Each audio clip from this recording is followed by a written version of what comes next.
Muy buenas tardes a todas y todos. Es un gusto compartir este congreso. Gracias por la invitación, Gabriela Isla, la Universidad de Morón, UPCN. Realmente en esta semana es importante seguir reflexionando y profundizando las experiencias y las perspectivas de este trabajo, de esta lucha que continuamos desde las abuelas y las madres de Plaza de Mayo, y las acompañamos y seguimos trabajando para una democracia más fuerte y que tenga memoria y que eso nos permita seguir buscando la verdad y la justicia. El tema específico del vínculo entre la cultura y los derechos humanos nos permite rápidamente pensar en el contexto de los terrorismos de Estado y de las dictaduras, persiguiendo, torturando, asesinando y generando la desaparición forzada de artistas, de escritores, de periodistas, por supuesto de todos los colectivos de teatro y de distintas formas o disciplinas que tenían un compromiso con la justicia social, y que en aquel momento, sobre todo en la dictadura del 76, dictadura cívico-militar del 76 en Argentina, generaron terror y generaron la página más negra de nuestra historia argentina, la página más triste, más cruel. En ese sentido, si uno toma el ejemplo de Rodolfo Walsh y su valentía y su carta a la Junta Militar y al día siguiente su desaparición por parte de los genocidas, se da cuenta la importancia que tuvo a lo largo de esos años las expresiones que desde dentro de la Argentina y desde fuera empezaron a reclamar y a resistir a ese terrorismo de Estado transformado en la dictadura de Videla del 76. La quema de libros, los incendios de salas de teatro, son ejemplos tremendos de cómo el plan siniestro de la dictadura atacó esa dimensión clave para el desarrollo de nuestras sociedades, que es la cultura. Yo creo que la educación y la cultura son las estrategias de un desarrollo integral, humano, de nuestros pueblos, y en ese sentido educadores, periodistas, artistas, gestores culturales, todos quienes tenían una participación comunitaria, política, en cualquiera de los ámbitos, fue motivo de persecución y de muerte por parte de la dictadura. Pero pensar en lo que pasó también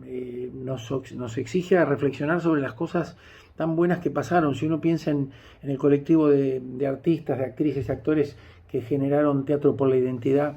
y ayudaron a las abuelas a la búsqueda de los nietos apropiados por la dictadura en ese plan sistemático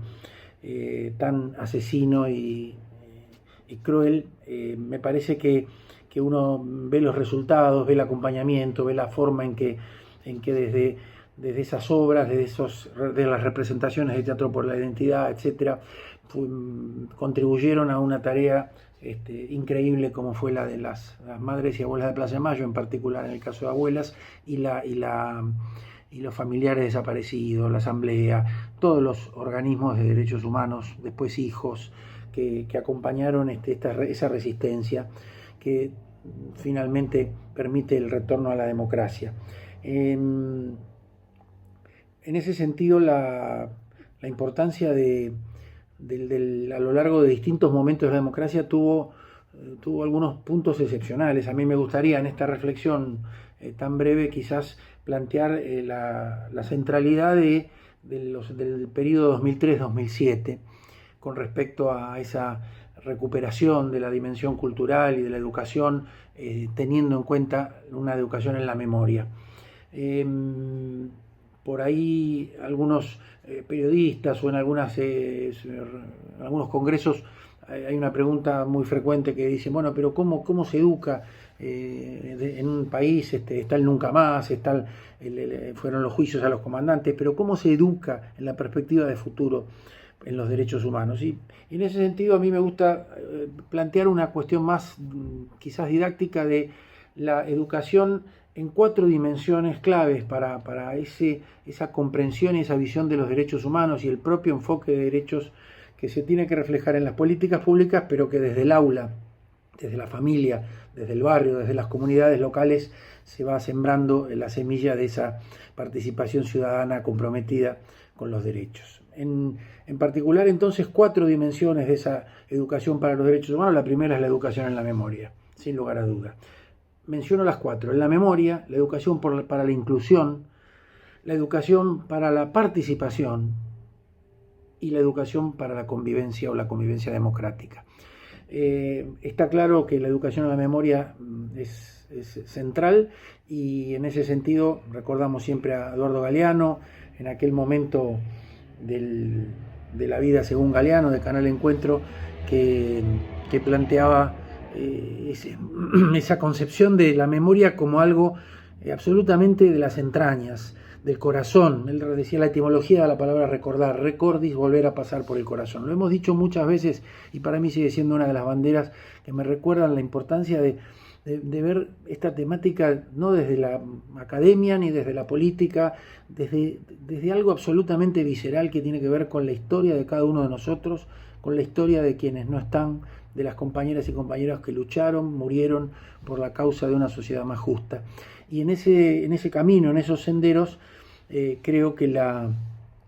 perspectiva del compromiso, y que tienen su ejemplo central, por supuesto, en las madres y abuelas, nos guía, nos ilumina. De educación en la memoria tuvo, por ejemplo, en los comienzos del 2003-2004, en la gestión del ministro Daniel Filmus, la creación de un programa que se llamaba en aquel entonces A 30 años del golpe, y hoy es el programa de educación y memoria del Ministerio de Educación. En aquella etapa, primero la gestión de Filmus, luego Tedesco y por muchos años posteriormente Alberto Silioni, quien comparte también este congreso. Queridos amigos todos, se planteó en una educación en la memoria también amplia, una perspectiva universal. Por ejemplo, se incluía la cuestión de los genocidios, el Holocausto en particular, y era central también la Guerra de Malvinas como antecedente de la recuperación de la democracia, como una pérdida reciente, pero fundamentalmente también los terrorismos de estados y en particular la última dictadura militar del 76 al 83. Me parece que en esta perspectiva, la creación de Canal Encuentro, luego Paca Paca, tuvimos el honor de compartir con Daniel Filmus,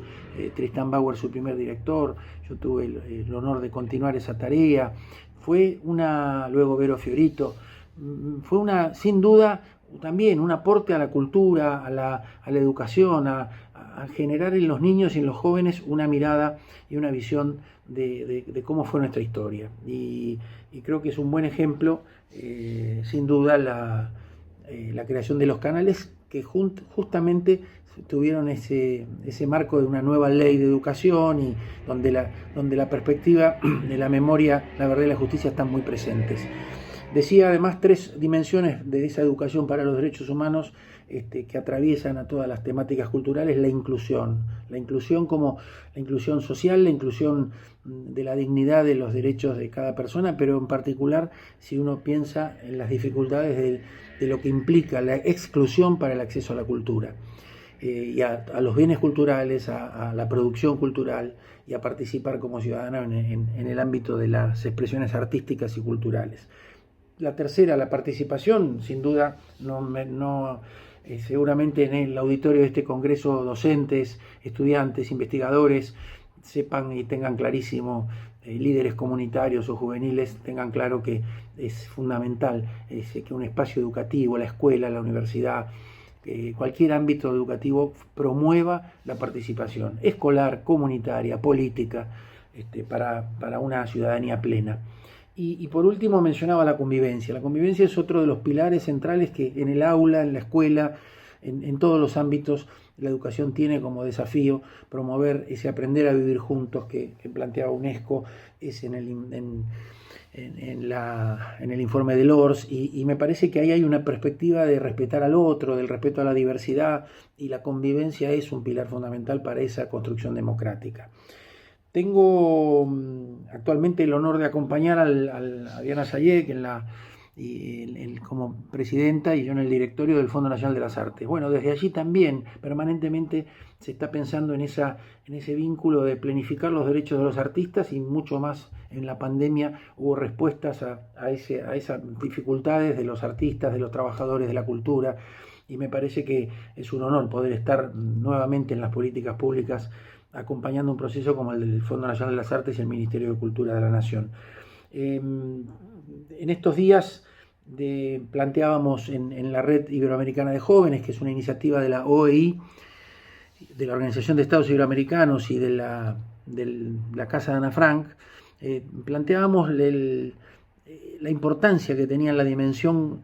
cultural en el intercambio de las chicas y los chicos que de distintos países de Iberoamérica estudian, se plantean los problemas de la actualidad, revisan el pasado.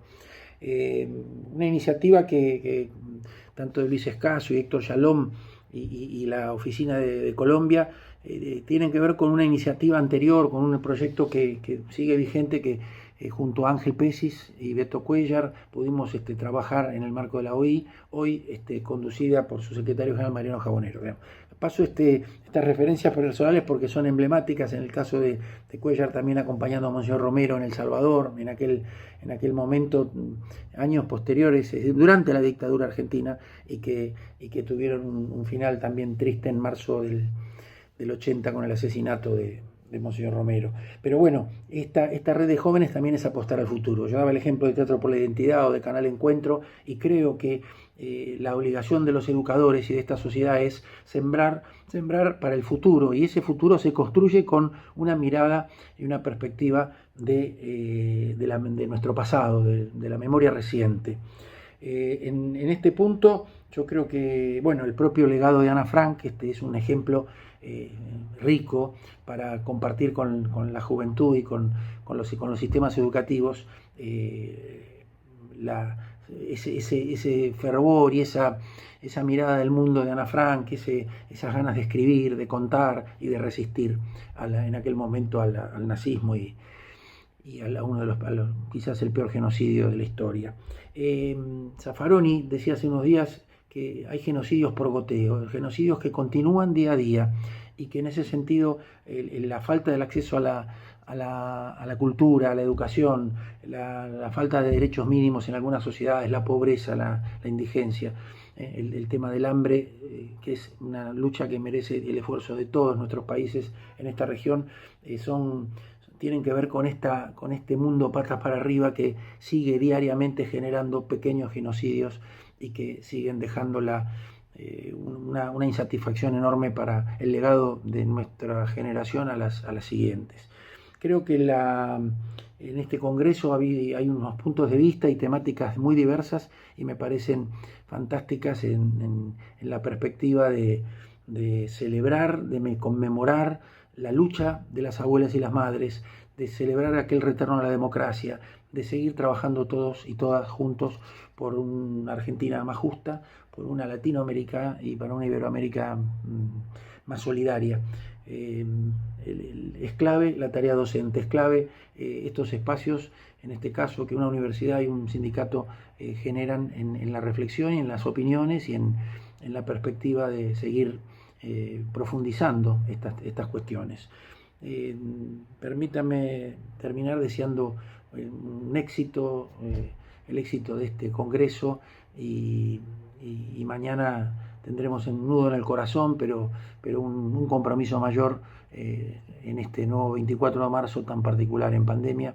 pero pensando en la lucha, en la vida y en los quienes entregaron la vida por una Argentina mejor. Hasta pronto, gracias.